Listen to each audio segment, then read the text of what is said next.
ജീവിതത്തിൽ പരാജയങ്ങൾ കടന്നു വരുമ്പോൾ ഒരു മനുഷ്യരും ഒരു പക്ഷേ കൂടെ ഉണ്ടാവുകയില്ല. എന്നാൽ നാം സമൃദ്ധിയിലായിരിക്കുമ്പോൾ അനേക നമ്മോട് കൂടെ കൂടിയേക്കാം. അതിന് അവരുടേതായ ന്യായീകരണങ്ങൾ അവർക്കുണ്ടാകും. എന്നാൽ എന്റെ ശബ്ദം കേൾക്കുന്ന പ്രിയ ദൈവവേദലേ, ജീവിതയാത്രയിൽ എല്ലായ്പ്പോഴും നമ്മോട് കൂടെ ഇരിക്കുവാൻ ആഗ്രഹിക്കുന്ന, ഇന്നും ജീവിക്കുന്ന യേശുവിനെ കുറിച്ച് ഞാൻ ഇന്ന് നിങ്ങളോട് സംസാരിക്കുന്നുണ്ട്. പ്രിയ ദൈവവേദലേ, നിങ്ങളുടെ ജീവിതയാത്രയിൽ എല്ലാ പ്രതീക്ഷയും അസ്തമിച്ച അവസ്ഥയാണ് ഇന്ന് ഉള്ളത് എങ്കിലും നിരാശപ്പെടരുത്. ഒരു പ്രതീക്ഷയുടെ വഴിയുണ്ട് എന്ന് ഞാൻ നിങ്ങളെ ഓർമ്മിപ്പിക്കുകയാണ്. മറ്റുള്ളവർ നമ്മെ മാറ്റി നിർത്തുമ്പോൾ, മറ്റുള്ളവരാൽ നാം തള്ളപ്പെടുമ്പോൾ ഒരുപക്ഷെ ജീവിതം തന്നെ നിരാശയിലേക്ക് വഴുതിപ്പോയേക്കാം. എന്നാൽ നാം പ്രതീക്ഷിച്ചതുപോലെ കാര്യങ്ങൾ നടക്കുന്നില്ല എന്ന് നാം അറിയുമ്പോഴും നമ്മെ ശക്തനാക്കുന്ന, നമ്മെ എക്വിപ്പ് ചെയ്യുവാൻ കഴിയുന്ന ഒരു ജീവിക്കുന്ന ദൈവമുണ്ട് എന്ന് മറന്നുപോകരുത്. എന്നാൽ ഈ ദൈവത്തിന്റെ പ്രത്യേകത, ഈ ദൈവം നമ്മിൽ നിന്ന് ആഗ്രഹിക്കുന്നത് ഈ ദൈവത്തിൽ പൂർണ്ണമായി ആശ്രയിക്കണമെന്ന്. എന്റെ കഴിവ് കൊണ്ട് ചിലതെല്ലാം ചെയ്യാം എന്ന് വിചാരിച്ചിറങ്ങിയ പലരെയും വിശുദ്ധ വേദപുസ്തകത്തിൽ നമുക്ക് കാണുവാൻ കഴിയും. അവരുടെ കഴിവ് കൊണ്ടൊന്നും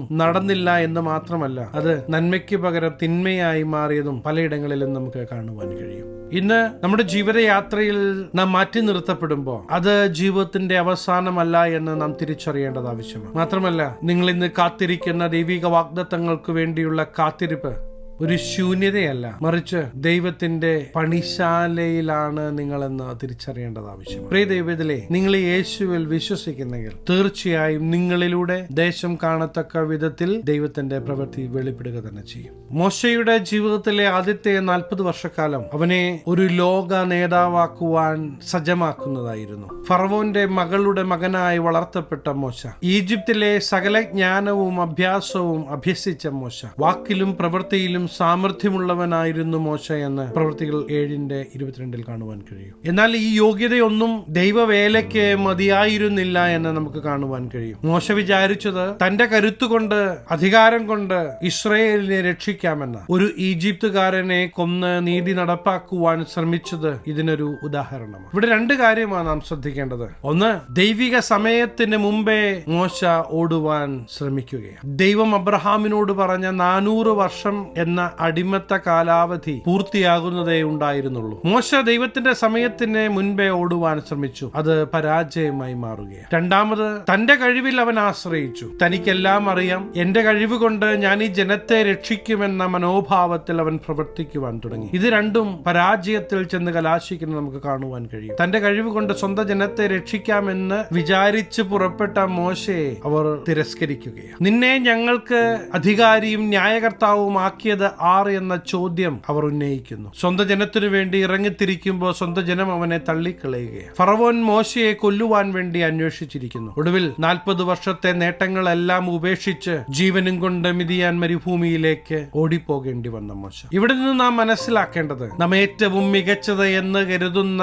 മാനുഷിക പ്രയത്നങ്ങൾ പോലും ദൈവത്തിന്റെ അഭിഷേകമില്ല എങ്കിൽ പരാജയപ്പെടുമെന്ന് തിരിച്ചറിയേണ്ടത് ആവശ്യമാണ്. പ്രയത്നങ്ങൾ പാഴാകുന്നത് ദൈവം നമ്മെ വെറുക്കുന്നത് കൊണ്ടല്ല, മറിച്ച് നമ്മുടെ കഴിവിൽ ഊന്നുന്നതിനുപരി ദൈവത്തിലുള്ള ആശ്രയത്തിന്റെ പ്രാധാന്യം നാം തിരിച്ചറിയേണ്ടതിന്. പ്രയത്നങ്ങൾ പാഴാകുമ്പോൾ ലക്ഷ്യബോധം നമുക്ക് നഷ്ടപ്പെട്ടേക്കാം, സ്വയം കുറ്റപ്പെടുത്തുവാൻ തുടങ്ങിയേക്കാം, ദൈവത്തോട് പെറുപിറത്ത് ദൈവത്തിൽ നിന്ന് അകന്നു മാറിയേക്കാം. എന്നാൽ ഇതൊന്നും ദൈവം ആഗ്രഹിക്കുന്നില്ല എന്ന് മാത്രമല്ല, നാം ചെയ്യേണ്ടത് നമ്മുടെ സകല പ്ലാനും പദ്ധതിയും ദൈവത്തിന്റെ കരത്തിൽ കൊടുത്ത് പൂർണ്ണമായി ദൈവത്തെ വിശ്വസിച്ച് മുന്നോട്ട് പോകുക എന്നുള്ളതാണ്. പ്രിയ ദൈവത്തിലെ, ഈ ദൈവത്തിന്റെ സാന്നിധ്യം വിട്ടാൽ നമുക്ക് ആശ്രയിപ്പാൻ മറ്റൊരിടമില്ല എന്ന് നാം തിരിച്ചറിയണം. സഹായിക്കാം എന്ന് പറയുന്നവർ പലപ്പോഴും അവരുടെ കാര്യസാധ്യത്തിന് ശേഷം നമ്മെ വിട്ടേച്ചു പോയേക്കാം. എന്നാൽ ഒരിക്കലും ഉപേക്ഷിക്കാത്ത ഈ ജീവിക്കുന്ന ദൈവത്തിന്റെ മുഖത്തേക്ക് നിങ്ങളൊന്ന് നോക്കുവാൻ തയ്യാറാണെങ്കിൽ പ്രിയ ദൈവത്തിലെ, ഒരിക്കലും നിങ്ങൾക്ക് നിരാശപ്പെടേണ്ടി വരികയില്ല. തീർച്ചയായും ദൈവത്തിന്റെ പ്രവൃത്തി വെളിപ്പെടുക തന്നെ ചെയ്യും. മരുഭൂമിയിലേക്ക് പുറപ്പെട്ടു പോയ മോശ 40 വർഷക്കാലം ദൈവത്തിന്റെ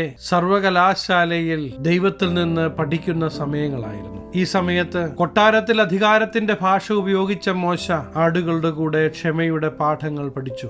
ജീവിക്കാനുള്ള എല്ലാ സാഹചര്യങ്ങളും ഉണ്ടായിരുന്ന കൊട്ടാരം വിട്ട് മരുഭൂമിയിലേക്ക് വരുമ്പോ സകലത്തിനും ദൈവത്തിൽ ആശ്രയിക്കേണ്ട ഒരു മനോഭാവം മോശ പഠിച്ചു. പ്രിയ ദൈവത്തിലെ, നമ്മുടെ ജീവിതയാത്രയിൽ പരിപൂർണമായി ഈ ദൈവത്തിൽ ആശ്രയിക്കാൻ നാം തയ്യാറാകുമ്പോൾ ദൈവത്തിന്റെ വലിയ പ്രവൃത്തി നാം കാണുക തന്നെ ചെയ്യും. അതെ, ഒരിക്കലും കൈവിടാത്ത, നമ്മെ മാനിക്കുന്ന ദൈവത്തിന്റെ പ്രവൃത്തി നമ്മുടെ ജീവിതയാത്ര യാത്രയിൽ നാം കാണും, നാം അത് അനുഭവിക്കും. 80-ാമത്തെ വയസ്സിൽ തനിക്ക് സ്വന്തമായി ഒന്നും അവകാശപ്പെടാനില്ലാതെ ഇരിക്കുമ്പോൾ ദൈവം മോശയെ എടുത്ത് ഉപയോഗിക്കുന്നത് ആ വലിയ പുറപ്പാടിന് നേതൃത്വം കൊടുക്കുവാൻ മോശയെ ഉപയോഗിക്കുന്നത് നമുക്ക് കാണുവാൻ കഴിയും. പ്രിയ ദൈവത്തിലെ, നാം ദൈവത്തിൽ ആശ്രയിക്കാൻ തയ്യാറാകുമ്പോൾ ഏത് സാഹചര്യങ്ങളിലും പ്രവർത്തിക്കാൻ കഴിയുന്ന ഒരു ജീവിക്കുന്ന ദൈവത്തിന്റെ പ്രവൃത്തി നാം അനുഭവിക്കുക തന്നെ ചെയ്യും. അപ്പോസ്തലന്മാരുടെ ജീവിതം നാം എടുത്തു പഠിച്ചാലും അവർ സകലത്തിലും ദൈവത്തെ ആശ്രയിക്കുന്നത്, ദൈവം പറഞ്ഞ കാര്യങ്ങളെ കണ്ണുമടച്ച് വിശ്വസിക്കുന്നതെല്ലാം നമുക്ക് കാണുവാൻ കഴിയും. അങ്ങനെ അവർ ജീവിച്ച് തുടങ്ങുമ്പോൾ അവർ പോകുന്ന ഇടങ്ങളിലെല്ലാം ദൈവപ്രവൃത്തി വെളിപ്പെടുന്നത് നമുക്ക് കാണുവാൻ കഴിയും. അതെ പ്രിയ ദൈവത്തിലെ, ഇന്നും ജീവിക്കുന്ന ഈ ദൈവത്തിന്റെ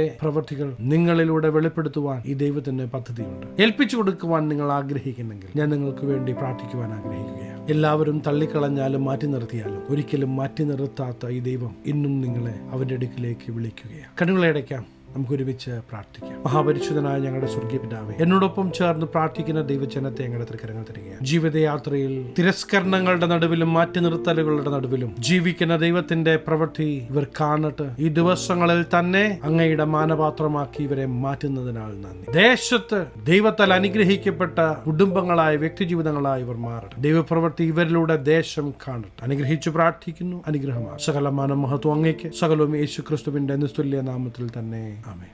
ജീവിതയാത്രയിൽ കൂടെയുള്ള ദൈവത്തിന്റെ സാന്നിധ്യം നാം തിരിച്ചറിയണം. എല്ലായ്പ്പോഴും ഈ ദൈവം നിങ്ങളെ വഴി നടത്തുവാൻ മതിയായവനാണെന്ന് ഒന്ന് ഉറയ്ക്കണം. ഈ ചെറു സന്ദേശം നിങ്ങൾക്ക് അനുഗ്രഹമായെങ്കിൽ തീർച്ചയായും ഞങ്ങളെ അറിയിക്കണം. അനേകർക്ക് അനുഗ്രഹമാകേണ്ടതിന് സ്നേഹിതർക്ക് ഷെയർ ചെയ്യുക, ഫോർവേഡ് ചെയ്യുക. നിങ്ങൾ ഈ ചാനൽ ഇതുവരെയായിട്ടും സബ്സ്ക്രൈബ് ചെയ്തിട്ടില്ല എങ്കിൽ തീർച്ചയായും സബ്സ്ക്രൈബ് ചെയ്യണം. ദൈവം അനുവദിച്ചാൽ അടുത്ത ദിവസം നമുക്ക് വീണ്ടും കാണാം.